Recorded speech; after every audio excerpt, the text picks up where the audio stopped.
आज अनुभव किया, धीरे धीरे स्थिर हो जाना चाहिए। और स्थिर हो जाने के बाद सारे साधकों को चित्त में लेके ध्यान करना चाहिए, मेडिटेशंस करना चाहिए। तो जो साधक कनेक्टेड है, जो साधक जुड़े हुए हैं, बराबर उनकी आध्यात्मिक प्रगति होगी ही। एक साधना, एक ध्यान की पद्धति पिछले 5 वर्षों से मैं नहीं कर पा रहा हूं, नहीं हो रही है। और अब लग रहा है उसी ध्यान की पद्धति का समय आ गया है। जब हम लोग हिमालय में एकत्र होते थे तो सामूहिक रूप में ध्यान करते थे, सामूहिक रूप में मेडिटेशंस करते थे।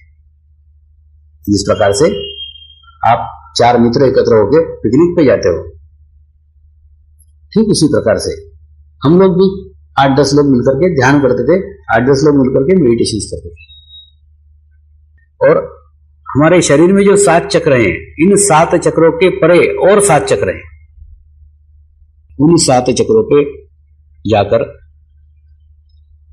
सामूहिकता में, कलेक्टिविटी में अपने आत्मा को ब्रह्मांड में छोड़ देते थे। और 15 दिन 20 दिन ऐसी स्थिति में घूमते थे, फिर ऑटोमेटिकली सहजता से, सरलता से सब एक साथ वापस आते थे, सामूहिकता में जाते थे, सामूहिकता में आते थे।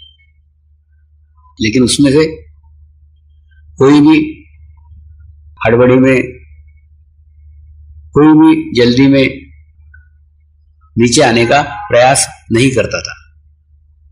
इतने निकट के संबंध, इतने अच्छे संबंध आपस में तालमेल के साथ थे।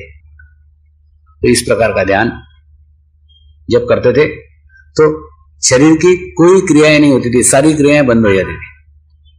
20 दिन 25 दिन कोई एक्टिविटी नहीं। और उस शरीर को देखरेख करने के लिए कुछ लोगों को रखा हुआ था, कुछ महात्माओं को रखा हुआ था, कुछ संतों को रखा हुआ था।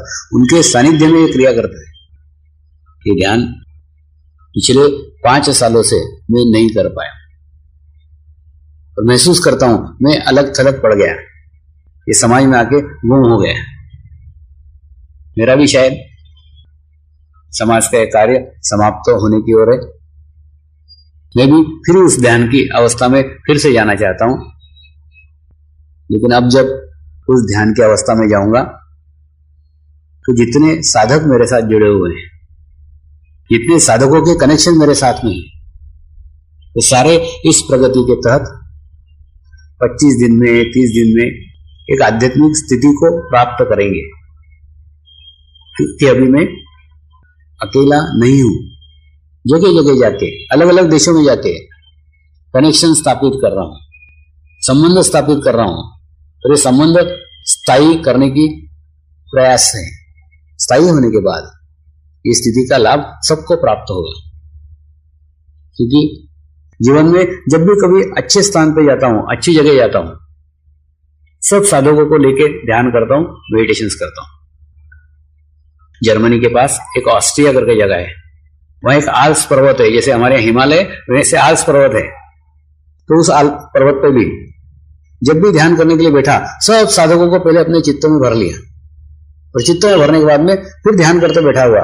और जब ध्यान में से बाहर आया तो ये पागलोसरी का पानी की बोतलें पे बोतलें पी रहा था और लोग मुझे पागलसरी का देख रहे थे। वहां इतना बर्फ था, लोग गर्म कॉफी पी रहे थे और मैं ठंडा पानी पी रहा था। क्योंकि जो साधक इससे जुड़े हुए थे, जिन साधकों को मैंने चित्त में लिया था, ये सब कनेक्शन तो किया हुआ था, उन्होंने मुझसे संबंध तो स्थापित किया हुआ था, लेकिन रेगुलर ध्यान करते नहीं थे। और ये रेगुलर ध्यान नहीं करते थे, उनकी सजा मेरे को भुगतना पड़ी, उनकी गर्मी मुझे ग्रहण करना पड़ी। इसलिए साधकों से एक ही निवेदन है, माना है तो संपूर्णता के साथ मानो। संबंध स्थापित किया है तो प्रॉपर संबंध स्थापित करो, आधा अधूरा नहीं, संपूर्णता से करो, पूर्णता से करो। ताकि तुम्हारा और मेरा संबंध और कई हजारों आत्माओं को आध्यात्मिक प्रगति का मार्ग बन जाए। आवश्यकता है उसके लिए नियमित साधना की, आवश्यकता है उसके लिए नियमित मेडिटेशंस की। अगर नियमित ध्यान करते हैं, नियमित मेडिटेशंस करते हैं, तो आपके बाकी साधकों के साथ एक आत्मीय संबंध निर्माण हो जाएंगे। और जितने आत्मीय संबंध निर्माण होंगे, वही संबंध आपके आध्यात्मिक प्रगति में साधक सिद्ध होंगे। आपके मेरे साथ व्यक्तिगत कैसे संबंध है, इसको कोई मायना नहीं है। मेरे साथ तो जानवर भी अच्छे संबंध रखते हैं, रखना उनकी मजबूरी है, क्योंकि सकारात्मक ऊर्जा के स्रोत के साथ प्रवाहित होना ही पड़ता है, रुक नहीं सकते। लेकिन तुम्हारे अगर अन्य साधकों के साथ अच्छे संबंध है, तो जब मैं आपके लिए कोई कार्य करूंगा, जब कोई साधना करूंगा, उस साधना में दूसरे साधक आपके मार्ग में बाधा नहीं बन सकते, दूसरे साधक आपके मार्ग में रुकावट नहीं बन सकते। एक रुकावट साधकों में यह आ रही है। इसलिए आवश्यकता है साधकों के साथ आत्मीय संबंध हो। दूसरा, ये सारा मार्ग, सारा ध्यान कुंडलिनी शक्ति के ऊपर आधारित है। कुंडलिनी शक्ति एक स्त्री शक्ति है, और स्त्री शक्ति का आदर किए बिना, स्त्री शक्ति का रिस्पेक्ट किए बिना इसमें से मार्ग निकल ही नहीं सकता। गुरु कृपा में सहस्त्रार तक पहुंचा जा सकता है, सहस्त्रार तक पहुंच सकते हो, लेकिन सहस्त्रार पे ठहर नहीं सकते, रुक नहीं सकते। सहस्त्रार में आप तभी ठहर सकते हो जब आपके भीतर और बाहर एक सी दशा हो, आपके अंदर और बाहर एक ही विचार हो, एक ही तालमेल हो।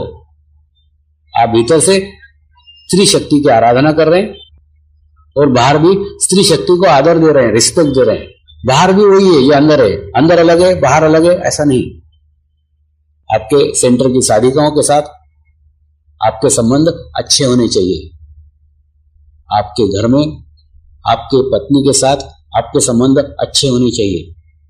पत्नी आपके जीवन में जितनी साधक है उतनी ही बाधक है। उसका एक विचार आपको पूर्णता से गिरा सकता है। आज की बात करता हूं, आज सवेरे से मैं बहुत थकान महसूस कर रहा था। लगातार राजकोट का शिविर करके कल भी एक कार्यक्रम दिया, बीच में कोई आराम नहीं, बहुत थका हुआ था। गुरु मां से 5 मिनट मैंने बात की, और 5 मिनट बात करने के बाद में बैलेंस हो गया, संतुलित हो गया, थकान पूर्णतः दूर हो गई। और दूर होने के बाद में संतुलित होकर यहां पे आया हूं। तो आज का शिविर गुरु मां के नाम पे है। जब ध्यान किया, जब मेडिटेशंस किया, तो अपने घर के स्त्री को शक्ति मानना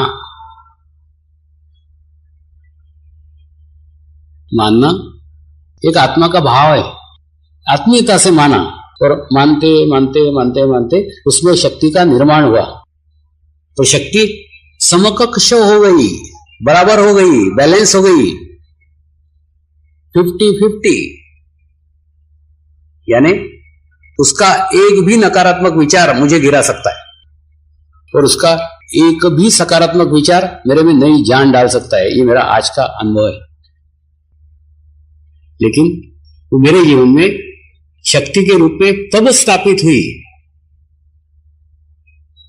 जब सालों तक मैंने उसे शक्ति माना। शक्ति की जानकारी हमें भी है, हम भी शक्ति के उपासक हैं, हम भी शक्ति की आराधना करते हैं। और गुजरात में तो शक्ति की बात करने की आवश्यकता नहीं है। नवरात्रि का माहौल, नवरात्रि की स्थिति, नवरात्रि की उपासना, सारे प्रयास, सारे प्रयत्न स्त्री शक्ति के आराधना के हैं। लेकिन अम्बा की पूजा करके, अम्बा की आराधना करके, अम्बा की आरती करके, अम्बा के नाम पे उपवास करके काम न चलेगा। अम्बा को अम्बा मानना पड़ेगा। एक अम्बा आपके घर में भी बैठी हुई है। जब तक घर की अम्बा खुश नहीं है, घर की अम्बा प्रसन्न नहीं है, घर की अम्बा सकारात्मक नहीं है, अम्बा का पूजन कोई मायना नहीं रखता। अम्बा की उपासना कोई मायने नहीं रखती। इसलिए आवश्यक है आपका दृष्टिकोण भीतर और बाहर समकक्ष होना चाहिए, एक जैसा होना चाहिए। भीतर भी आराधना कर रहे हैं, स्त्री शक्ति की आराधना ध्यान में भीतर कर रहे हैं, और स्त्री शक्ति की आराधना बाहर भी व्यवहार में भी कर रहे हैं। भीतर जो महसूस करते हैं और बाहर जो व्यवहार करते हैं, इन दोनों में सामंजस्य होना चाहिए, समानता होनी चाहिए, एक जैसी होनी चाहिए। अन्यथा भीतर की उपासना नाटकीयता है, संपूर्ण नहीं है, पूर्ण नहीं है। तो साधक थोड़ा विचार करेंगे। हम इतने साल से ध्यान कर रहे हैं, इतने दिनों से नियमित ध्यान कर रहे हैं, इतने दिनों से नियमित सेंटर पे जा रहे हैं। ये सब कुछ करने के बाद स्वामी जी की प्रगति हो रही है, पंथ की प्रगति हो रही है, नए से नए देश जुड़ रहे हैं, नया से नया कार्य घटित हो रहा है। मेरा क्यों नहीं हो रहा है? मेरे अंदर क्या कमी है? कहां मैं चूक रहा हूं?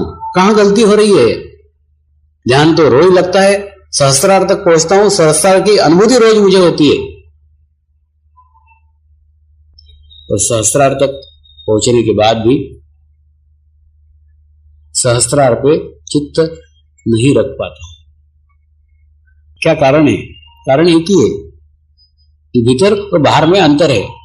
इसलिए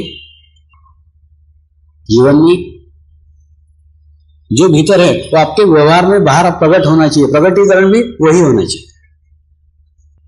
अगर वो प्रकटीकरण भी वही होता है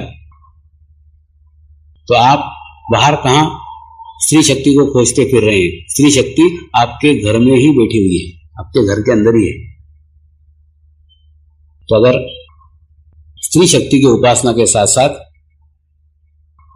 अपनी स्त्री की भी आदर होना चाहिए, सम्मान होना चाहिए। मैं ये नहीं कहता कि अपने स्त्री के पैर पड़ो, लेकिन भीतर आदर होना चाहिए, सम्मान होना चाहिए। कोई आपके ऐसे